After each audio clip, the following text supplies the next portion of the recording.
అందరికీ వందనాలు. అందరూ బాగున్నారమ్మా? చాలా సంతోషం.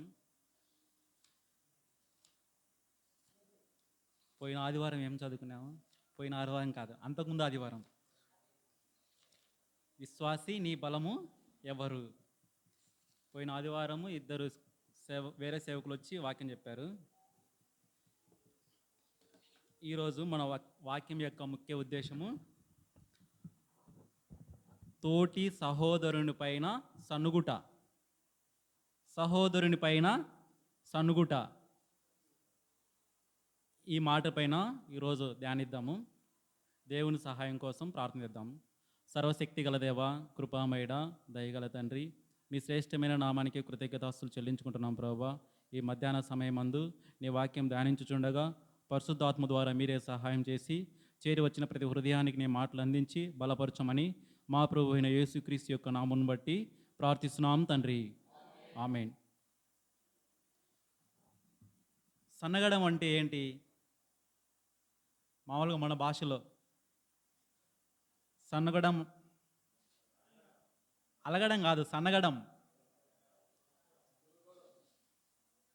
గొనగడం. ఒక వ్యక్తిని మనము కొట్టలేక తిట్టలేక పక్కన వెళ్ళేసి అబ్బా వాడు ఇట్లా వాడట్రా అని చెప్పేసి మనలో మనము సణుక్కోవడం, లేదంటే మన దగ్గర వాళ్ళకి పోయి చెప్పడం ఇట్లా అట్లా అని చెప్పేసి చాటీలు. బైబిల్ గ్రంథంలో ఒక ప్రవక్తి మొట్టమొదటి ప్రవక్తి సనిగి ఏమైంది అనే మాటను ఈరోజు చూద్దాం. సనగడం అంటే ఒక వ్యక్తిని దూషించడము, ద్వేషించడము, గొనగడము, చాటీలు చెప్పడము, ఇవన్నీ వస్తాయి సనగడం కిందికి. మనందరికీ మోషే గారు తెలుసు కదా.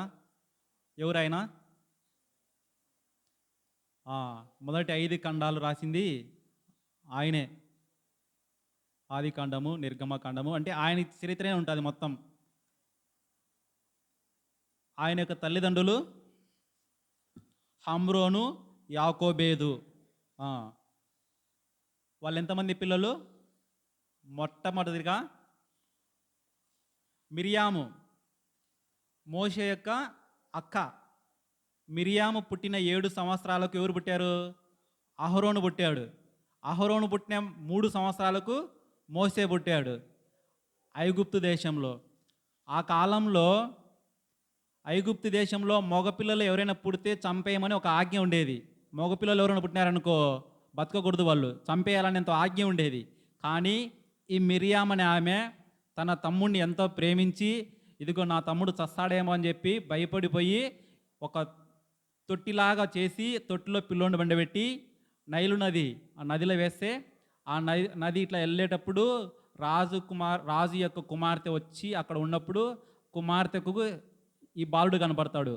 పక్కనే అక్క కూడా వస్తూ ఉంటుంది, తమ్ముడిని వదిలిపెట్టింది కదా అక్క కూడా వచ్చి ఈ పిల్లోడు ఏమైపోతాడో చూద్దామని ప్రేమ, అది ప్రేమతో తమ్ముడి వెంబడి వచ్చి రాజకుమార్తె కనపడతానే వాళ్ళకి ఈ బిడ్డనిచ్చి మీరు పెంచుకోండి, పిల్లోడు చాలా అందంగా ఉన్నాడు, అందంగా కనపడుతున్నాడు అని చెప్పేసి మోసేను ఎవరికి ఇస్తుంది?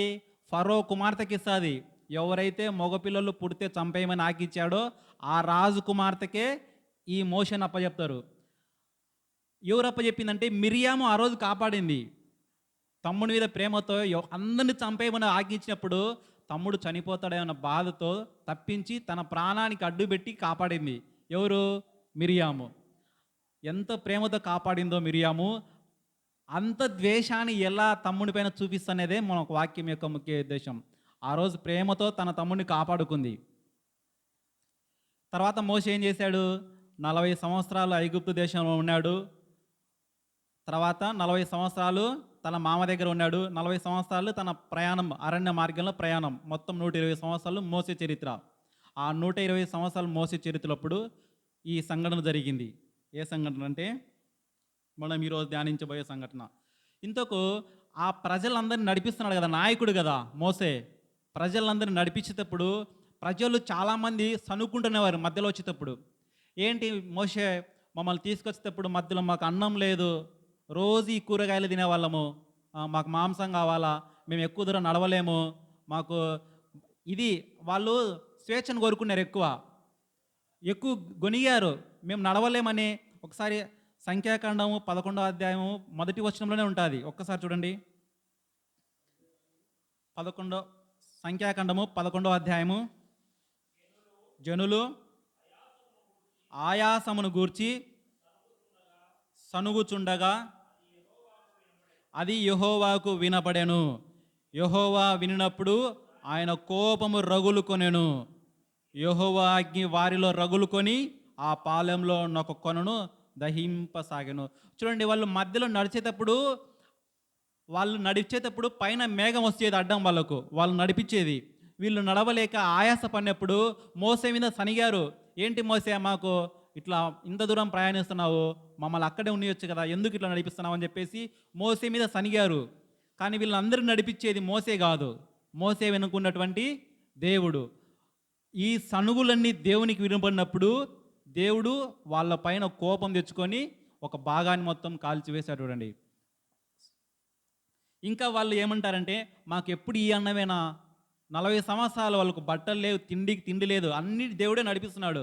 దేవుడు పెట్టే తిండిని కూడా వాళ్ళు వద్దనుకొని మాకు ఎప్పుడు ఈ తిండే పెడతారా అని చెప్పేసి మాంసం కోరుకున్నారు వాళ్ళు అడవులలో. చూడండి, ఆ మాట కూడా ఉంటుంది. ఈ ఇప్పుడు చూడండి, అరణ్య మార్గంలో నడిచేటప్పుడు మాంసం కావాలంటే ఎట్లా వస్తుంది చెప్పండి? అడవిలో నడుచుకుంటూ మాకు మాంసం కావాలంటే ఎట్లా వస్తుంది? మోసేకు చాలా భయం వేసింది.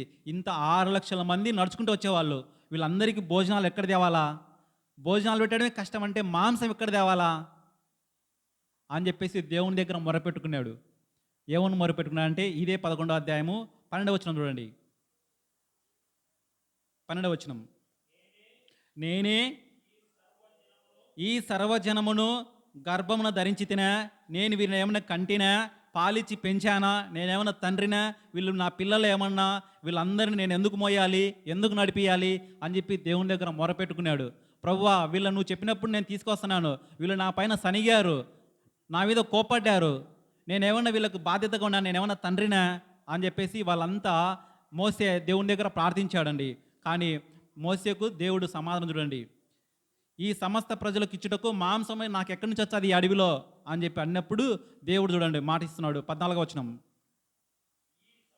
ఈ సమస్త ప్రజలను ఒంటిగా మోయి నా వలన కాదు, అది నేను భరించలేని భారము, నాకిట్లు చేయదలిచిన ఎడల నన్ను చంపుము. మాంసం అడిగినందుకు మోసే గారు ప్రార్థన చేస్తున్నారు. ఇంతమందికి నేను భోజనం పెట్టలేను, మాంసం ఏం లేడు ప్రవ్వా, ఇంక నన్ను చంపేయి, ఒకవేళ నువ్వు నన్ను ఇక్కడ చంపలేదనుకో, అక్కడికి వెళ్ళినప్పుడు ఆ ప్రజలు నన్ను గొనుగులతో చంపేస్తారు, మాటలతో చంపేస్తారు అని చెప్పేసి మోసే భారంగా ప్రార్థన చేస్తున్నాడండి. అట్లా భారంగా ప్రార్థన చేసినప్పుడు దేవుడు వీళ్ళకు చెప్తున్నాడు. చూడండి 19వ వచనం చూడండి. మీ అంటే 18వ వచనం నుంచి చూడండి. మీ జనులను చూచి ఇట్లనము, మిమ్మును మీరు రేపటికి పరిశుద్ధపరచుకునడి, మీరు మాంసం తిందురు.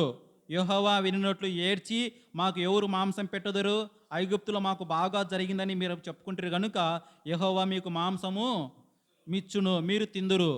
1 దినము కాదు, 2 దినములు కాదు, 5 దినములు కాదు, 10 దినములు కాదు, 20 దినములు కాదు, 1 నెల దినం వరకు అది మీ నాసిక రంధ్రముల నుండి వచ్చి మీకు అసహ్యము పుట్టించే వరకు మీకు మాంసం పెడతానంటున్నాడు. చూడండి, దేవుని దగ్గర మొరపెట్టుకున్నప్పుడు వీళ్ళు ఏమడిగారు? మాంసం కావాలని అడిగితే చూడండి, చిన్న చిన్న విషయాలు కూడా ప్రజలు ఎట్టయిపోతున్నారు, వాళ్ళు బతకడమే కష్టం అని అనుకున్న సమయంలో మాంసం అడిగారు. మోసే దేవుని దగ్గర ప్రార్థించినప్పుడు మీరు మాంసం కావాలనుకున్నారు కదా, చూడండి, 1 రోజు కాదు, 2 రోజు కాదు, వారం కాదు, 10 రోజులు కాదు, నెల రోజులు 3 పూట్ల తిన్నంత మీరు ఆ వాసన చూస్తే ఏమవ్వాలి, మీకు వాంతికి వచ్చేంత వరకు మీరు ఆ మాంసం పెడతాను నేను అని చెప్పి మాట ఇచ్చాడు. అలా ఆ సర్వజనాన్ని నడిపిస్తున్న ఒక నాయకుడిని తన అక్క ఎలా ద్వేషించిందో చూద్దాం. 12వ అధ్యాయము మొదటి నుంచి. మోసే కూషు దేశపు స్త్రీని పెళ్లి చేసుకొని ఉండెను కనుక అతడు పెళ్లి చేసుకున్న ఆ స్త్రీని బట్టి మిరియాను అహరోనులు అతనికి విరోధంగా మాట్లాడిరి. ఎవరు అతడు అంటే? మోషేకు విరోధంగా ఎవరు మాట్లాడుతున్నారు? అక్క, అన్న. మోషేకి వీళ్ళిద్దరు పెద్దోళ్ళే కదా, వీళ్ళిద్దరూ అంతమందిని నడిపిస్తున్నాడు, అంతమందికి భోజనాలు పెడుతున్నారు, అంతమందికి నాయకత్వం వహించినది ఎవరు? మోసే. వా ఆ మోసేని చూసి వీళ్ళిద్దరు అక్క అన్న ఇద్దరు కలిసి ఏమంటున్నారంటే, ఇదిగో అతనికి విరోధముగా, తన తమ్మునికి విరోధంగా మాట్లాడుతున్నటువంటి, అంతవరకు పెంచింది ఎవరు? అక్కనే కదా ఆ రోజు ప్రాణాలు ఇచ్చి కాపాడింది. ఈరోజు ఏం చేస్తుంది? అసూయ పడుతుంది, విరోధంగా మాట్లాడుతుంది. ఎందుకు? ఎందుకంటే ఇదిగో మోసే చెప్పకుండా కూసు దేశపు స్త్రీని పెళ్లి చేసుకున్నాడని చెప్పేసి. ఇంతకు కూసు దేశపు స్త్రీ అంటే ఎవరంటే ఆమె పేరు సిప్పొరా. కూషి దేశం అంటే ఇథియోపియా దేశము. అక్కడ ప్రజలు నల్లగా ఉంటారు, వీళ్ళు తెల్లగా ఉంటారు. ఈ తెల్లాయన పోయి నల్లాయన పెళ్లి చేసుకున్నాడని చెప్పి వీళ్ళకు అసూయ. ఆ స్త్రీని పెళ్లి చేసుకున్నాడని చెప్పి వీళ్ళకు కుళ్ళు. ఆ ఆ మాట ఆమెను పెళ్లి చేసుకున్నాడని చెప్పి వీళ్ళు అసహ్యపడుతున్నారు మోసేని చూసి. 2వ వచనము, వారు మోసే చేత మాత్రమే యెహోవా పలికించనా, ఆయన మాట చేతను పలికింపలేదా అని చెప్పుకొనగా. చూడండి, అంతవరకు మోసే ఎట్లా ఉన్నాడు? అందరికీ ఒక గొప్ప నాయకునిగా ఉన్నాడు, ఒక ప్రవక్తగా ఉన్నాడు. ఇద్దరు అక్క తమ్ముడు ఇద్దరు ఏం మాట్లాడుతున్నారు? అక్క అన్న, మోసే నువ్వు ఒక్కను ఏమన్నా ప్రవక్త అనుకుంటున్నావా? మాతో కూడా పలికిస్తాడు, మేము కూడా పలుకుతాం మాటలు. ఈనాడు సమాజంలో అండి ఎవరైనా వాక్యం చెప్తుంటే, నువ్వే కాదు మేము కూడా వాక్యం చెప్తాం, నువ్వే కాదు మేము కూడా పాటలు పాడుతుంటాం. ఆ? ఆ, ఇలాంటి ఒకసారి ఆలోచించుకో. మన జీవితానికి బైబిల్ కథలు కాదండి, జరిగిన సంఘటనలను మన జీవితానికి అన్వయ చేసుకోవాలి. మాటలు మాట్లాడేది మన సొంత మాటలు కాదండి, దేవుడు పలికిస్తేనే మన ఏదైనా చేయగలం. ఆ రోజు అంతమందిని నడిపించాడంటే మోసే వల్ల అవుతుందా? 6 లక్షల మంది, దగ్గర దగ్గర 2-3 ఊర్లు కావాలి. 2-3 కాదు, ఈ నియోజకవర్గం కావాలనుకుంటా. ఒక మండలం. 6 లక్షల మంది నడుచుకుంటూ వచ్చేవాళ్ళు, కానీ గుర్రాలపైన గాడిదలపైన వచ్చేవాళ్ళు ఉన్నారు, చిన్నపిల్లలు ఉన్నారు, ముసలోళ్ళు ఉన్నారు. వాళ్ళ కౌంట్ వేసుకుంటే 20 లక్షల మంది పైనే. అంతమందిని నడిపించడం ఒక వ్యక్తి వల్ల అవుతుందా? అలాంటి వ్యక్తిని పట్టుకొని ఏమంటున్నారు వీళ్ళు? అక్క తమ్ముడు నువ్వు ఒక్కనే ప్రవక్త అనుకుంటున్నావా? మాతో కూడా మాట్లాడించగాడు దేవుడు అని చెప్పేసి అనుకుంటున్నారు. చూడండి, ఒకవేళ మనతో మాట్లాడాలనుకుంటే దేవుడు మాట్లాడతాడు, కానీ ఎప్పుడు? ఆయనకు ఉద్దేశం ఉన్నప్పుడు, ఆయన మాట్లాడాలనుకున్నప్పుడు. కానీ మన వాళ్ళు దేవుడు నాకు చెప్పాడని చెప్పేసి మనం చెప్తా ఉంటాం ఇక్కడ. అలా మోసే మీద సనిగినారు వీళ్ళు. చూడండి 3వ వచనము, యెహోవా ఆ మాట వినెను.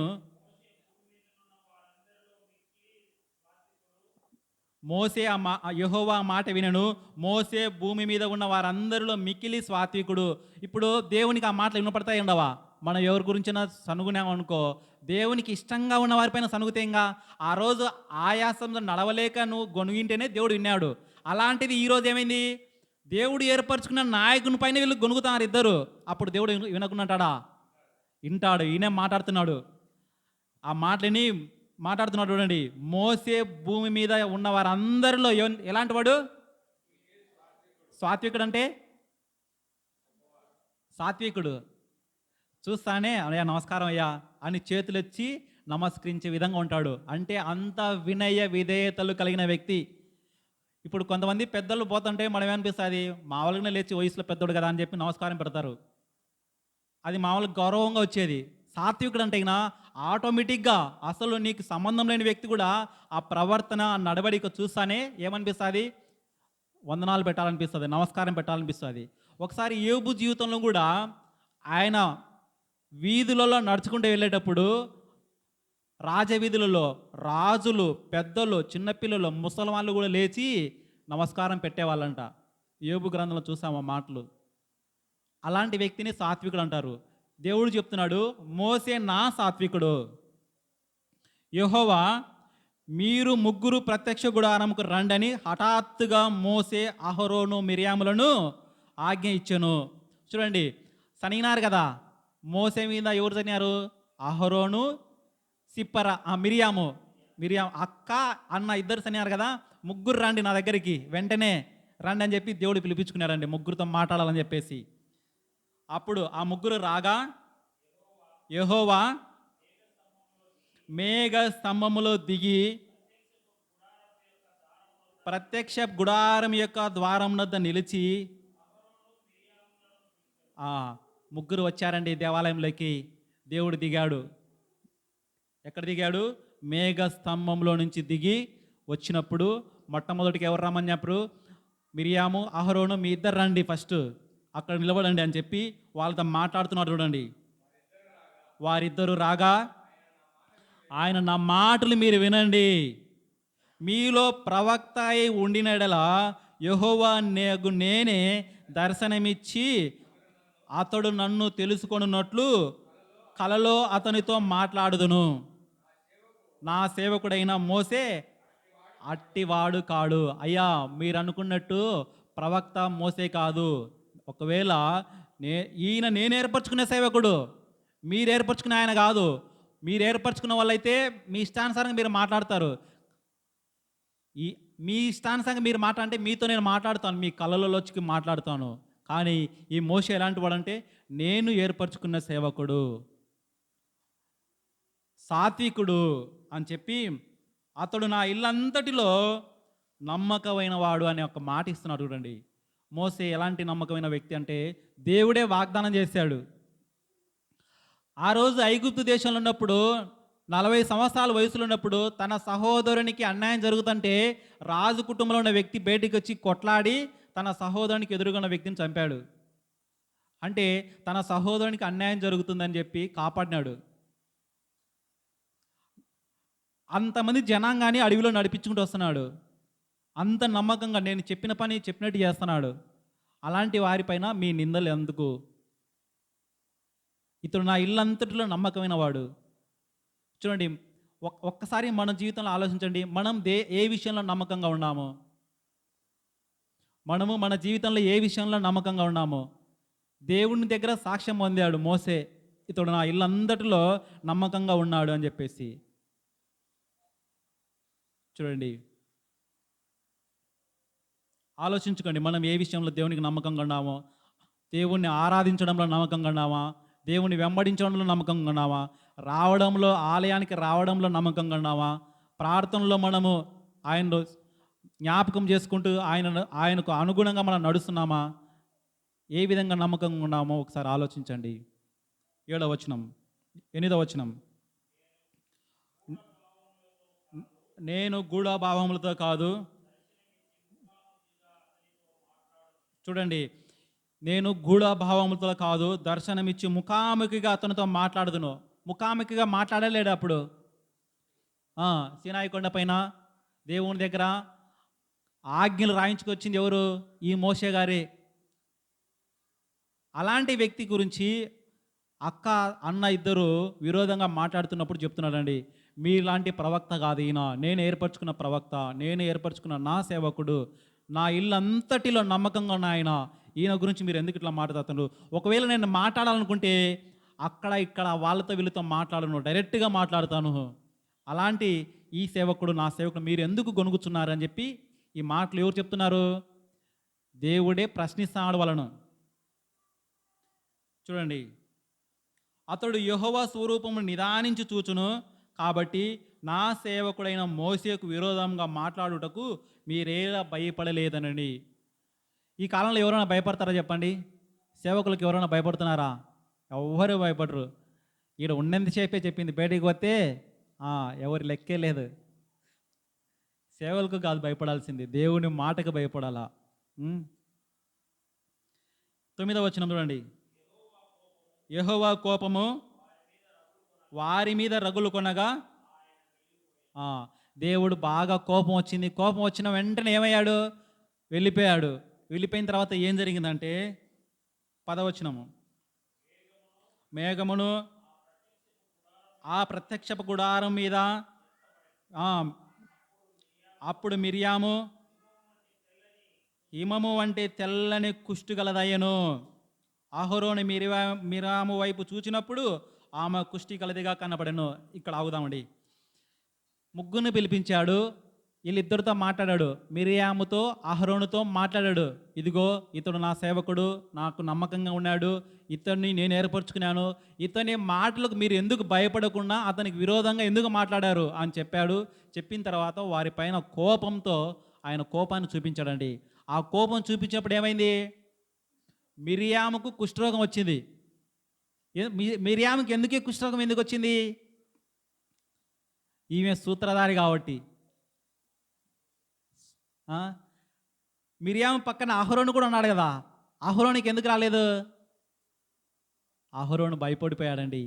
అహరోను మాట అట్లా కొంచెం ఉంచుదాము, ఇక్కడ ఆలోచిద్దాం. అంతగా ప్రేమించిన అక్క తన తమ్ముడి పైన ఎంత ద్వేషాన్ని చూపిస్తుంది చూడండి.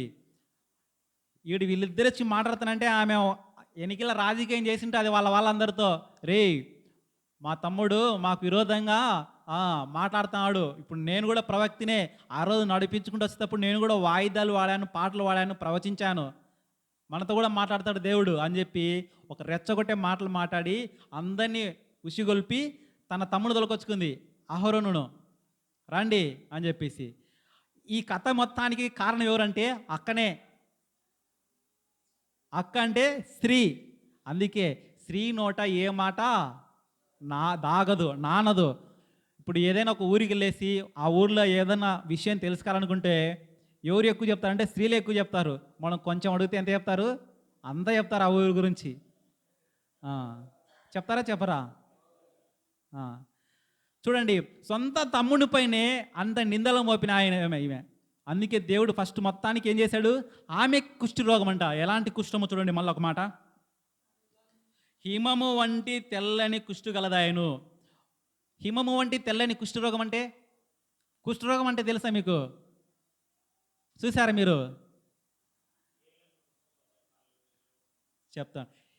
కుష్ఠరోగం అంటే మన ఇట్లంటే చర్మం ఉంటుంది కదా, చర్మం అంతా కుళ్ళిపోయి లోపలంచి బుడుపులు బయటకు వచ్చి అది పైలిపోయిన తర్వాత ఆ నీసుగా ఆరుతూ ఉంటుంది. ఒక రకమైన వాసన. గోకాలని కానీ గోకాలని అది ఎక్కువ, ఇది గోకాలు అనిపిస్తుంది. వర్ణించడానికి అది కష్టంగా ఉంటుంది. ఎందుకంటే నేను అదే హాస్పిటల్ తిన్నప్పుడు లెప్రసీ ఒక వార్డు ఉంటుంది. ఆ లెప్రసీ వార్డులో చూసేవాళ్ళం కుష్ఠరోగులను. దగ్గరికి పోవడానికి కూడా భయపడతారు డాక్టర్లు. కానీ డాక్టర్ సేవ అనేది ఉత్తమమైన సేవ చూడండి. అలాంటి వారి దగ్గరికి కూడా సేవ చేశారు. మనకు ముఖ్యంగా కుష్ఠరోగులకు సేవ చేసిందంటే ఎవరు గుర్తొస్తారు? Mother Teresa. అలాంటి కుష్ఠరోగుల వాళ్ళ దగ్గరికి పోయి నీటికి కడిగి వాళ్ళ కట్లు కట్టేది. అలాంటి కుష్ఠరోగం వచ్చింది. ఆమె ఏమని కుష్ఠరోగం అని, ఆమె ఎలాంటిది? ఇప్పుడు కూసు దేశపు స్త్రీని పెళ్లి చేసుకున్నాడని చెప్పేసి నొసిగింది. కూసు దేశపు అంటే ఎవరు? నల్ల జాతి స్త్రీని పెళ్లి చేసుకున్నాడని చెప్పి ఆమె గొనింది కాబట్టి, ఈమె తెల్లగా ఉంది కాబట్టి హిమము వంటి తెల్లది. హిమము అంటే ఎలాంటిది అంటే, మజ్జిగ జీగుతాం కదా మనం ఇంట్లో. మజ్జిగ జీగినప్పుడు పైన మజ్జిగ పైన ఏమొస్తుంది? వెన్నగా తెల్లది. మజ్జిగ చిలికినప్పుడు పైన తెల్ల పొలుకులు వస్తుంది. చర్మం కూడా అట్లా తెల్లగా హిమము అంటే అది తెల్లం. ఇట్లా అంటే తెల్లగా పొలుకులు లేస్తుంటుంది. అది హిమము వంటి తెల్లని కుష్ఠరోగం అంటే అలాంటిది. చూస్తానే ఒళ్ళంతా జలధరిస్తుంది. చూడండి, రోగం ఎవరు తెప్పించారు ఇప్పుడు? ఇది మామూలుగా రోగాలు ఎందుకు వస్తాయి? రోగాలు ఎందుకు వస్తాయి? ఒకటి, మనం తినే తిండి వల్ల. కలుషితమైన తిండి తింటే రోగాలు వస్తాయి. కలుషితమైన వాతావరణం వల్ల జీవిస్తే రోగాలు వస్తాయి. దోమలు ఎక్కువ ఉన్న ప్రాంతంలో జీవించినా కానీ రోగాలు రానికి ఛాన్స్ ఉంది. కొన్ని అంటు రోగాలు ఉంటాయి ఒక వ్యక్తి నుంచి ఒకరు అని. ఆమెకి సడన్గా అంతవరకు బాగుండే ఆమెకు సడన్గా ఎట్టొచ్చింది రోగము? దేవుడు కల్పించాడండి. ఒక మాట ద్వితీయోపదేశకాండలో చెప్తాడు, మనుషులకు రోగాలు తెప్పించేది నేనే, ఆ రోగాలను బాగు చేసేది నేనే, నయం చేసేది నేను చెప్పి ఒక మాట ఉంటుందండి. కొన్ని రోగాలు మనుషులకు తెప్పించడానికి వాళ్ళ కళ్ళు తెరిపినీకి తెప్పిస్తాడు. కొన్ని రోగాలు వాళ్ళల్లో మార్పు రానికి తెప్పిస్తాడు. కొన్ని రోగాలు మనలో రోగం వస్తే ఎదుటోళ్ళు మారతారేమో అని చెప్పేసి తెప్పిస్తాడు. ఉదయం చూసామే నయమాను స్టోరీ. అది ఆ రోగం ఏంటంటే కుష్ఠరోగము. సిరియా దేశంలో నయమాను ఒక సైన్యాధిపతి. ఆ దేశానికి మొత్తానికి సైన్యాధిపతి ఎవరంటే నయమాను. ఈయన వయసులో ఉన్నప్పుడు అన్ని దేశాల మీద యుద్ధం చేసి గెలిపించుకొని వచ్చేవాడు. అలాంటి సైన్యాధిపతికి కుష్ఠరోగం వచ్చే భయపడి ఎక్కడికి పోయాడు? ఇస్రాయేల్ దేశానికి పోయాడు. ఇస్రాయేల్ దేశానికి ఎందుకు పోవాలంటే వాళ్ళ ఊళ్ళో ప్రవక్త ఉన్నాడు, ఆ ప్రవక్తకు వీళ్ళంటే భయపడాలని చెప్పి వెళ్ళాడు. మనం ఈ వాక్యం ఇంతకుముందు ధ్యానించాం. ఎప్పుడంటే వీళ్ళు ప్రతిసారి యుద్ధానికి పోయేవాళ్ళు. యుద్ధానికి పోయిన ప్రతిసారి ఇస్రాయల్ సిరియా దేశం వాళ్ళు వచ్చిన ప్రతిసారి అక్కడ వాళ్ళు వస్తున్నారు, ఇక్కడ వాళ్ళు వస్తున్నారు ముందే చెప్పేవాళ్ళు. ఎవరు? ఎలీషా ప్రవక్త చెప్పేవాడు. కానీ సిరియా రాజుకు బాగా కోపం వచ్చిందండి. మన గురించి గూఢాచారాలు ఎవరు తెలియజేస్తున్నారంటే ఇదిగో పక్క దేశంలో ఎలీషా గారు ఉన్నారు అని చెప్పేసి. చూడండి, ఇలాంటి వాతావరణం ఉన్నప్పుడు నయమాను రోగాన్ని బాగా చేసింది కూడా ఎలీషా గారే. వాళ్లకు కళ్ళు తెరిపినీకే నయమానుకు అక్కడ రోగం కల్పించాడు. ఇక్కడ ఈ అహరోను వాళ్ళ అక్కకు మిరియాంకు తమ్ముని గురించి చెడుగా మాట్లాడింది కాబట్టి, అబద్ధపు నిందలు వేసింది కాబట్టి తెల్లని హిమము వంటి కుష్ఠు రోగాన్ని కలిగించాడు. ఇంకొక కుష్ఠరోగం చూస్తారా? ఒక రాజుకు వచ్చింది. ఎవరైనా? ఉజ్జాయి అయిన ఒక రాజు 16 సంవత్సరాలకి రాజ్యాన్ని ఎక్కాడు రాజుగా. అలాంటి ఆయన మొత్తం రాజ్యాలన్నిటి ఓడించుకుంటా మంచి సామర్థ్యం కలిగాడు, బాగా పాలించాడు. ఒక్కసారి ఏమైందంటే ఈయన అన్ని రాజ్యాలను ఓడించిన తర్వాత గర్వం వచ్చింది. గర్వం చూశాడు అందరినీ. దేవుని దగ్గరికి ప్రార్థన చేయడానికి వెళ్ళినప్పుడు ధూపం వేసే వాళ్ళు ఎవరు? యాజకులు. ఆ ధూపం వేయడానికి యాజకులు కాకుండా ఈ రాజు వచ్చి ధూపం వేశాడు. వాళ్ళందరూ చెప్పారు, ప్రవక్తలందరూ, యాజకులు చెప్పారు, అయ్యా నువ్వు ధూపం వేయకూడదు, ధూపం వేసే పని నీ పని కాదు, ధూపం వేసే పని మా పని. అంటే ఈ రాజు ఏం చేశాడు? గర్వంతో ఎవరి మాట లెక్క చేయకుండా పోయి ధూపం వేశాడు.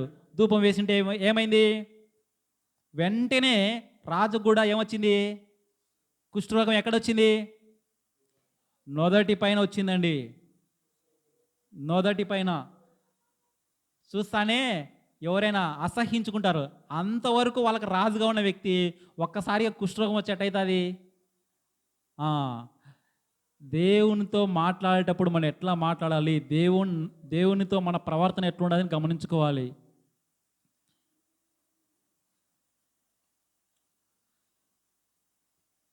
చూడండి 10వ వచనంలో, అహరోను మిరియాం వైపు చూసినప్పుడు ఆమె కుష్ఠుగలదిగా కనపడాను.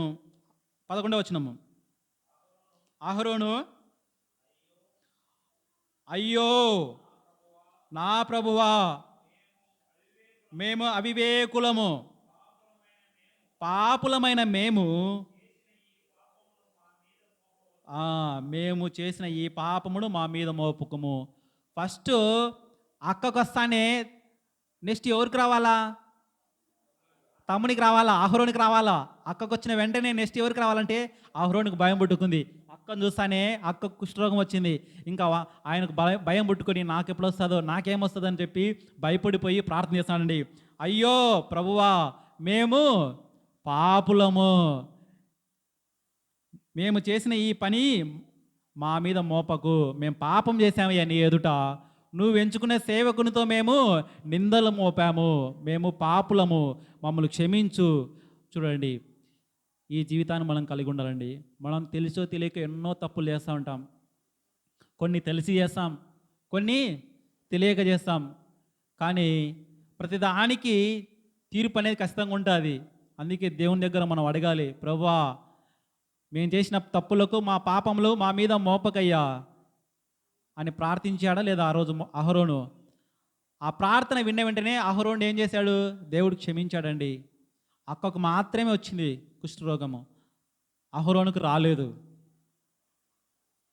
చూడండి 12వ వచనము, తన తల్లి గర్భములో నుండి పుట్టినప్పటికే సగం మాంసం క్షీణించిన శిశు శవము వలె ఆమెను ఉండనీయకమని మోషేతో చెప్పగా, మోషే ఎలుగెత్తి, దేవా దయచేసి ఈమెను బాగు చేయమని యెహోవాకు మొరపెట్టెను. చూడండి, అహరోను వెంటనే ఏం చేశాడు? తన తమ్ముడి దగ్గరికి పోయి చెప్పుకున్నాడు, తమ్ముడు మాది తప్పు అయిపోయింది, దేవునికి మేము ప్రార్థన చేస్తే అది వస్తుందో రాదో విన్నపము, నువ్వు రా నైనా, నువ్వు వచ్చి మళ్ళీ దేవుని వేడుకో, మేము చేసిన తప్పే అని చెప్పి తమ్ముడు తొలకొచ్చుకున్నారండి.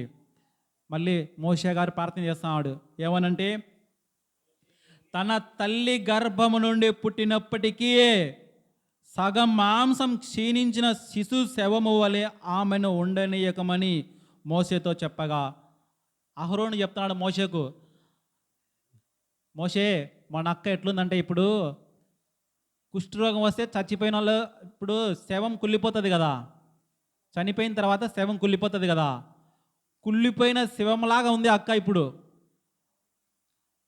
మామూలుగా మనిషి చనిపోయిన తర్వాత కుళ్ళిపోతారు, కుష్ఠరోగం వస్తే అలా అవుతుంది చర్మం. అలా సగం కుళ్ళిపోయిన దాకా ఇప్పుడే కనపడుతుంది. అక్కను అలా చూస్తుంటే నాకు బాధ వేస్తుంది, మళ్ళీ నాకు కూడా వస్తుందేమో ఏమో, ఒకసారి నువ్వు వచ్చి ప్రార్థన చేయి అని చెప్పి మోషేకి చెప్తుంటే మోషే వచ్చి ప్రార్థన చేస్తున్నాడు. చూడండి, అయ్యో మోషే ఎలుగెత్తి, దేవా దయచేసి ఈమెను బాగు చేయమని యెహోవాకు మొరపెట్టెను. చూడండి, మనది కూడా మన జీవితంలో ఎన్నో పాపాలు వేస్తుంటాం, తెలుసో తెలియకో. మనం ఏం చేయాలంటే మన పశ్చాత్తాపము ప్రార్థన చేయడమే మనం నేర్చుకోవాల్సింది. ప్రార్థనలోనే మనకు సమాధానం వెతుకోవాల్సింది. ప్రార్థనే మన జీవితానికి సమాధానము. మన జీవితంలో ఏదైనా మేలులు పొందాలంటే ప్రార్థన ద్వారానే మేలులు పొందగలము. చూడండి, దేవుని సమాధానం చూడండి. అప్పుడు యెహోవా మోషేతో, ఆమె తండ్రి ఆమె ముఖము మీద ఉమ్మి వేసిన ఎడల ఆమె 7 దినములు సిగ్గుపడును కదా, ఆమె పాలెముల వెలుపల 7 దినములు ప్రత్యేకంగా ఉండవలను, తర్వాత ఆమెను చేర్చుకునవలను. ఇక్కడ చూడండి, మోషే ప్రార్థన చేశాడు. మోషే ప్రార్థన చేస్తే దేవుడు వింటాడే ఉన్నాడా? వెంటనే. అసలు ఇంకా ఎవరు ప్రార్థన చేసినా సమాధానం వస్తుందరా, కానీ మోసే ప్రార్థన చేశాడంటే ఇమ్మీడియట్ యాక్షన్. వెంటనే వచ్చాడు. సర్లే మోసే, నీ ప్రార్థన అంగీకరించాను, ఏం చేస్తావంటే మీ అక్కను 7 రోజులు పాలెం వెలుపల పెట్టండి. ఇది ఇల్లు అనుకో, ఇది పాలెం అనుకో, వీళ్ళంతా సమాజంగా మనం కూర్చున్నాం కదా, మీ అక్కని ఇక్కడ కూర్చొని ఆకు, బయట కూర్చోబెట్టు. 7 రోజుల వరకు ఆమెను ఇంట్లోకి రాని ఆకు. ఆమెను చూసి అందరూ సిగ్గుపడాలా, ఎందుకు మనం విరోధంగా మాట్లాడామో అని చెప్పేసి. ఆమెను చూసి వాళ్ళ తండ్రి కూడా సిగ్గుపడి ఏం చేయాలా? తూ అని ఉమ్మాలి. ఆ ఉమ్ము వల్ల ఆమెకు ఆ కుష్ఠరోగం పోతుంది అని చెప్పాడు అండి. ఉమ్ము ఎప్పుడేస్తాం చెప్పండి మనము? ఉమ్ము అంటే తూ అని మోయడం. ఎప్పుడేస్తాము? సరిపోయినప్పుడు, మనకు సరిపోని వ్యక్తి చేసినప్పుడు ఎంతో కోపం వస్తే కానీ ఇంకా మనము నీ ఇంతే, నీ జీవితం ఇంతే అని చెప్పి వానికి అంతకన్నా మనం విరోధంగా చూడలేము. నిన్ను కొట్టిన ఒకటే, కుక్కను కొట్టిన ఒకటే, రత్తు అని పోతాం, అంతే లేదా? నిన్ను కొట్టిన ఒకటే, కుక్కను కొట్టిన ఒకటే అని చెప్పేసి తూ అని చెప్పి మూసేసిపోతాం. అది అంత పనికి మాలిన పని చేసింటేనే మనం అట్లా అనిపిస్తుంది. అలాంటి పని తన తండ్రి చేత తూ అని అనిపించుకోవాలి. చూడండి, ఇంకా అక్కకు ఎంత ఎంత అనుభవించుంటుంది ఇంకా అవమానము. సొంత తమ్ముడిని తిట్టి ఎంత తెచ్చుకుందో చూడండి వాళ్ళ నాన్న చేత. ఇప్పుడు తండ్రి ఎప్పుడు ఎప్పుడు చీ కొడతాడు కుమార్తెను? ఒక తండ్రి కూతుర్ని ఎప్పుడు చీ అంటాడు? ఊరికెత్తు అని మొయ్యమంటే మూస్తాడా తండ్రి? తండ్రి ఎంత ప్రేమగా పెంచుకుంటాడు పిల్లలను, ఎంత ప్రేమతో అల్లార ముద్దుగా పెంచుకుంటాడు. అలాంటి కూతుర్ని తూ అని మొయ్యమంటే మూస్తాడా? కానీ ఇప్పుడు ఏం చేస్తున్నాడు? మీ తండ్రి చేత తూ అని మొయ్యమని చెప్తున్నాడు. చూడండి, ఎంతటి దేవునికి కోపం వచ్చిందంటేనా ఎట్లుంటుంది చూడండి. మన అయినోళ్ళ చేతనే మనకు దూరం పెట్టేస్తాడు. అంతవరకు మన మధ్య కూర్చున్న ఆమె ఒక్కసారిగా బయట కూర్చుంటే అందరి పోయే వాళ్ళల్లా అడుగుతుంటారు, ఏం ఆమె ఉంది, ఏం బయట ఉంది, ఏం బయట ఉందని. ఆమెనా వాళ్ళ తమ్మునికి విరోధంగా మాట్లాడింటే బయట కూర్చోబెట్టినాం. ఈరోజు ఆ రోజు జరిగిన సంఘటన ఇప్పుడు మన సంఘాలలో ఆలోచించండి. కొరింథీయులకు రాసిన పత్రిక 1వ అధ్యాయంలో 1వ అధ్యాయము, 1 కొరింథీయులకు రాసిన పత్రిక 5వ అధ్యాయము 1వ వచనం చూడండి ఒకసారి. 1 కొరింథీయులకు రాసిన పత్రిక 5వ అధ్యాయము 1వ వచనం. మీలో జారత్వము ఉన్నదని వదంతి కలదు. మీలో ఒకడు తన తండ్రి భార్యను ఉంచుకున్నాడట. అట్టి జారత్వమును అన్య జనులలోనూ జరగదు. చూడండి, అపోస్తలుడైన పౌలు గారు సువార్త ప్రకటించేటప్పుడు కొరింథీలో ఉన్న వాళ్ళకు ఒక మాట రాశాడు. అయ్యా, మీ సంఘాలలో జారత్వం చేసే వాళ్ళు ఉన్నారంట, అలాంటి వాళ్ళు సంఘాలలో ఉండకూడదు, వెంటనే వాళ్ళను బయటికి పంపియండి అని చెప్తున్నాడు. చూడండి, అలాంటి జారత్వం అంటే వ్యభిచారం. వ్యభిచారం చేసేవాళ్ళు సంఘాలలో ఉండకూడదు, రాకూడదు. అలాంటి కార్యక్రమాలు అన్ని జనుల్లో కూడా ఎవరు చేరయ్యా. అలాంటి నీచమైన పని దేవుణ్ణి నమ్ముకునే పిల్లలు చేస్తున్నారు. దేవుణ్ణి నమ్ముకునే పిల్లలు జారత్వం చేస్తున్నారు. అలాంటి వాళ్ళను సంఘంలో రానియకండి అని పౌలు గారు అక్కడ హెచ్చరించాడు. ఇక్కడ తమ్ముడినే ద్వేషించిన అక్కను దేవుడు శిక్షిస్తున్నాడు. ఈ మాటలు మనం ఏం చేయాలంటే గమనించుకోవాలండి. మన మధ్యలో ఇలాంటి మాటలు చెప్పామనుకో, పాస్టర్లకే ఇంకా అమ్మో ఎవరున్నారని చెప్పి అస్సలు ఒప్పుకోరు. ఎవరున్నారు కదా ఇంకా పాపం చేయకోకుండా. పాపం చేసిన వారు రాకూడదంటే ఎవరు వస్తారు చెప్పండి? డబ్బులు ఎవరు ఎక్కువ ఇస్తే వాళ్ళకే పట్టాలు. ఎక్కడ లేని రాజకీయం అంతా ఎక్కడ జరుగుతుంది అంటే మన చర్చిలోనే జరుగుతుంది. మీరు గమనించినా లేదో, చర్చిలోనే అధ్యక్ష పదవుల కోసం ఉంటాయి కదా, పోస్టులు ఉంటాయి కదా. ఏం పోస్టులు అవి? ట్రెజరర్ కన్నా పైన ఇంకొకటి ఉంటుంది, సెక్రటరీ, ట్రెజరర్, మళ్ళా ఇంకా ఇంకా ఉంటాయి పోస్టులు. అంటే దేవుడు ఇచ్చే పదవులు అండి అవి. మనం డబ్బు ఇచ్చి కొనుక్కునేటివి కాదు అవి. ఇప్పుడు ఏంటంటే డబ్బులు ఇచ్చి ఎలక్షన్లు, తర్వాత రికమెండేషన్లు, ఎమ్మెల్యే దగ్గర నుంచి, ఎంపీ దగ్గర నుంచి నాకు ఆ పోస్ట్ కావాలని చెప్పేసి ఓట్లు, ఆ పదవులు అనేటివి మనము దేవుని సేవలో, దేవుని సేవకు ఉపయోగించుకోవాలా, ప్రజల మొప్పు పొందడానికి కాదు. అక్క అదే చేసింది ఆ రోజు. నీతోనే దేవుడు మాట్లాడతాడా? మాతో మాట్లాడ్డా? మేము ప్రవచించలేదా? చూడండి, ఇలాంటి మాటలు మాట్లాడేందుకు ఏమైంది? కుష్ఠరోగం వచ్చింది. కుష్ఠరోగం వచ్చిన తర్వాత తన తండ్రే తూ అని ముఖం మీద ఉయ్యాలంట. మూసిన తర్వాత 7 రోజులు ఆమె పాలెం బయట పెట్టాలంట. కుష్ఠరోగులను దగ్గరికి రానిచ్చేవాళ్ళు కాదు. అలాంటి రోగాన్ని ఆమెకు తెప్పించినప్పుడు అప్పుడు ఆమె బాగుపడుతుంది అని చెప్పారు. చూడండి నెక్స్ట్ మాట,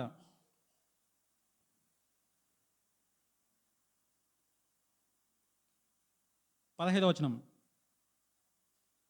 కాబట్టి మిరియాము 7 దినములు పాలెము వెలుపలనే గడిపెను. మిరియాము మరలా చేర్చుబడి వరకు జనులు ముందుకు సాగరైరి. తర్వాత జనులు హజరోతు నుండి సాగి పారాను అరణ్యంలో దిగిరి.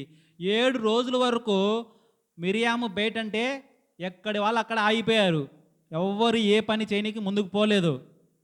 ఒకరు తప్పు వల్ల అందరికీ వాళ్ళ ప్రయాణము చేయనికే లేకుండా పోయింది. ఎందుకు? ఇదిగో మీలో కూడా అలాంటి వారు ఎవరైనా ఉన్నారంటేనా ఇదే శిక్ష మీకు కూడా వర్తిస్తుంది. ఆమె చూడండి ఒకసారి ఎట్లుందో అని చెప్పేసి చూపించాడండి. ఇక్కడ మనం 2 మాటలు గమనించుకోవాలండి. తన తండ్రి చేత తూ అని ఉమ్ము వేయించుకోవడానికి ఆమె ఎంత పని చేసింది? తన సహోదరుణ్ణే ద్వేషించింది. ఒక్కసారి ఆలోచించండి, యేసు ప్రభు ఉమ్ము వేయించుకున్నాడా? వేయించుకోలేదా? ఎందుకు వేయించుకున్నాడు? ఆయన ఏమైనా తప్పు చేశాడా? అక్క తప్పు చేస్తే తండ్రి చేత తూ అని ఉనిపించుకోవాలా, పాలెం వేలు పిల్ల వేయాలా, కుష్ఠరోగం తెప్పించాడు, ఇక్కడ న్యాయం ఉంది. కానీ యేసు ప్రభు చూడండి, మత్తయి రాసిన సువార్త 27వ అధ్యాయము, మత్తయి రాసిన సువార్త 27వ అధ్యాయము 29వ వచనం చూడండి. ముళ్ళ కిరీటమును అల్లి ఆయనకు తలకు పెట్టి ఒక రెల్లు ఆయన కుడి చేతిలో నుంచి ఆయన ఎదుట మోకాల్లోని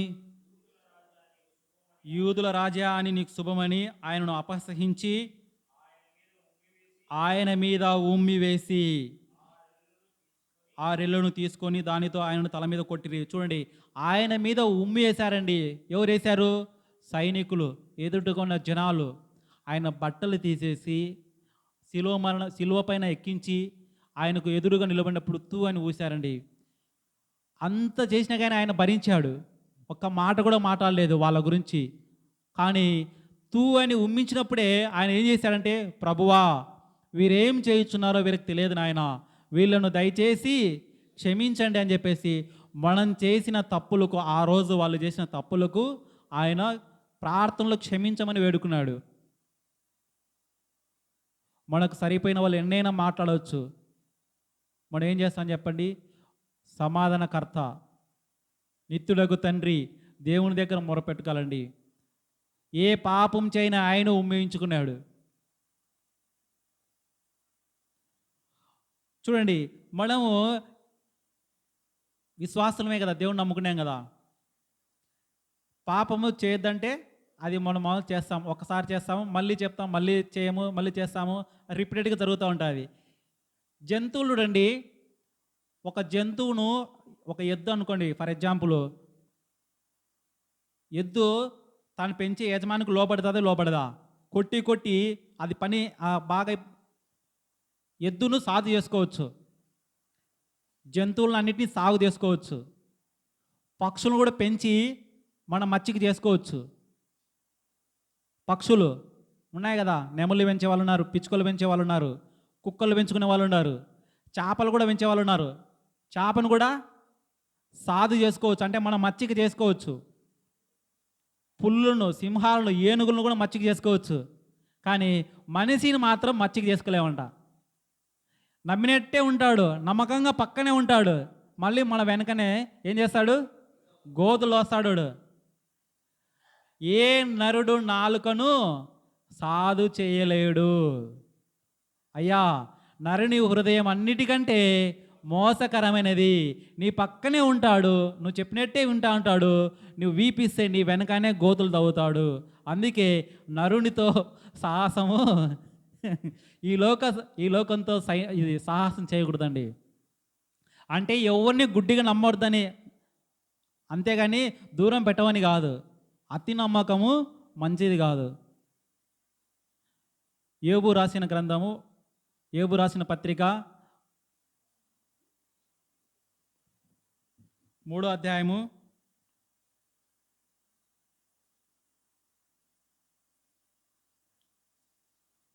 5వ మాట చూడండి. ఏ నరుడు కింద ఉంటుంది చూడండి. అది కాదు, ఒక్క నిమిషము.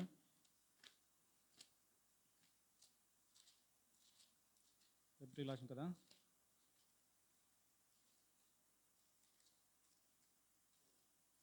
యాకోబు రాసిన పత్రిక 3వ అధ్యాయము 7వ వచనం నుంచి చూడండి. యాకోబు రాసిన పత్రిక 3వ అధ్యాయము 7వ వచనం నుంచి. మృగ, పక్షి, సర్ప, జలచరములలో ప్రతి జాతి నరజాతి చేత సాధు కాజాలును, సాధు అయ్యను గాని ఏ నరుడు నాలుకను సాధు చేయనరుడు, అది మరణకరమైన విషయముతో నిండి ఉన్నది.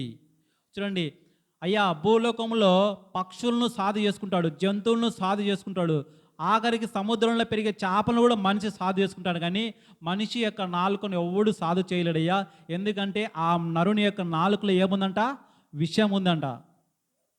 ఆ విషయమే సొంత తమ్ముడిని కూడా ద్వేషించింది ఆ రోజు. ఒకసారి ఆలోచించండి, మన స్నేహము ఎవరితో చేస్తున్నాము, మనము ఎవరి పట్ల ప్రవర్తిస్తున్నాము అనేది.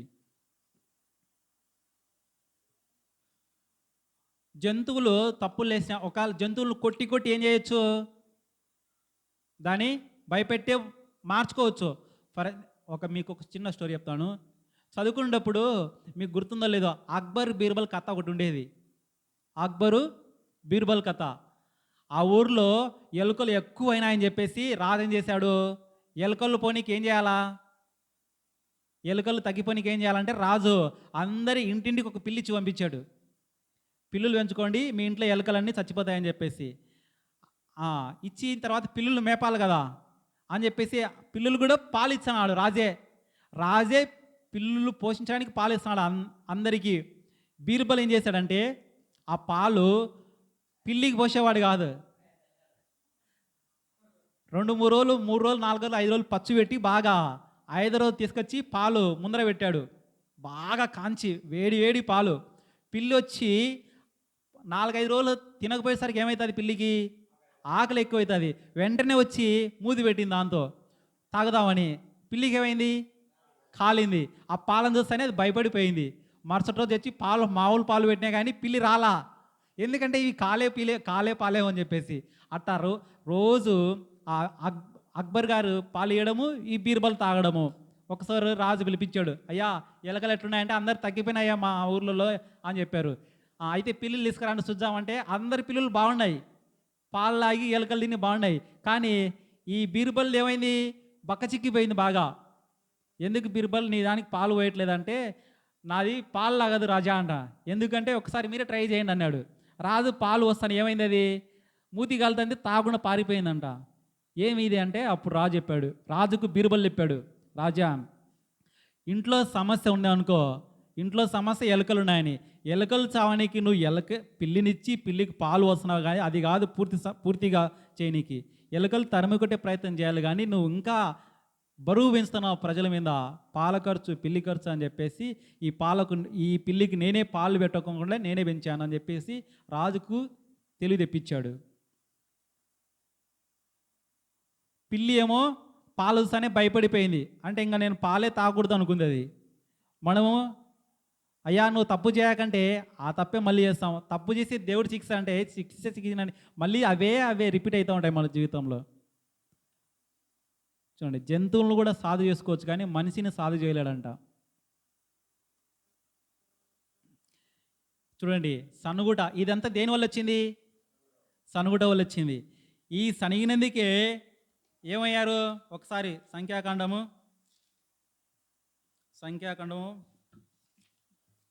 14వ అధ్యాయము 26వ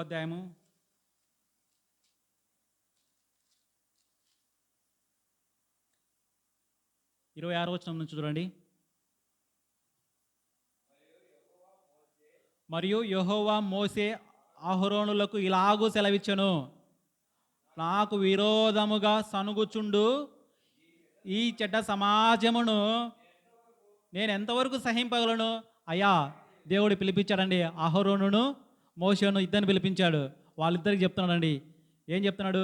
నాకు విరోధంగా వీళ్ళు సనుగుతానే ఉండారు, ఈ చెడ్డ సమాజాన్ని నేను ఇంకా ఎంతవరకు సహించాలయ్యా? చూడండి, నేను మీకు ఒక వాగ్దానం చేస్తున్నాను. ఏ వాగ్దానం అంటే, ఇక్కడ ఉన్న వాళ్ళల్లో ఎవ్వరు ఆ దేశానికి ప్రవేశించలేరు. ఒక యెఫున్నె కుమారుడైన కాలేబు, నూను కుమారుడైన యోషేపు తప్ప ఆ పాలు తేనెలు ప్రవేశించే దేశానికి ఎవ్వడు ప్రవేశింపలేదు అని చెప్పేసి ఆ బయలుదేరిన అంతమందిని దేవుడు ఆ మార్గ మధ్యంలోనే వారికి జీవితానంతా కాలయాపన చేసేసాడు. ఇదంతా ఎందుకు వచ్చిందంటే సనుగుట వల్ల వచ్చింది. సనగడం వల్ల. మనం కూడా మన జీవితంలో ఇలాంటి సనుగులు ఉన్నాయేమో ఒకసారి ఆలోచించుకోండి. మనం సనిగేటప్పుడు ఎవరిని గురించి సనుగుతున్నాము, ఎందుకు సనుగుతున్నాము ప్రశ్నించుకోండి.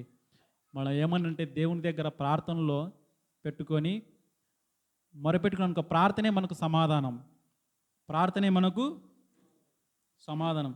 ఈ మాటలు మనం జ్ఞాపకం పెట్టుకొని మన జీవితంలో ముందుకెళ్ళాలి. ఇంతవరకు ఓపికగా మీరందరికీ మరోసారి ప్రభువైన యేసు నామమును బట్టి అందరికీ వందనాలు తెలుపుకుంటూ నా వాక్యాన్ని ముగిస్తున్నాను. Thank you.